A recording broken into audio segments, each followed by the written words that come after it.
Мырзагелді Кемел 1949 жылы 15 қаңтарда дүниеге келген.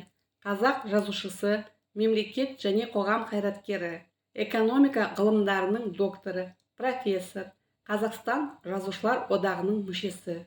1971 жылы Ташкент саландыру және ауыл шаруашылығының механикандыру инженерлі институтының ауыл шаруашылығы электрлендіру мамандығы бойынша бітірді.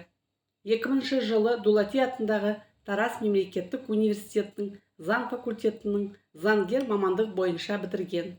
2004 жылы экономика ғылымдарының доктор ғылыми дәрежесін қорғады. Диссертация тақырыбы: нарықтық қатынастар жағдайында Қазақстанның аграрлық секторында корпорацияны дамыту. 2009 жылы экономика ғылымдарының профессоры дәрежесін қорғады. 14 монографияның, 3 оқу құралының, 100-ден астам ғылыми мақаланың, руханият саласындағы 10 кітаптың авторы. 2013 жылы Қазғұрт баспасы 2 томдық таңдамалы шығармалар жинағын басып шығарды. Қазақстан Республика президентінің жарлығымен отанға сіңірген еңбегі үшін құрмет орденімен және бірнеше үкіметтік мерейтойлық медальдарымен марапатталған.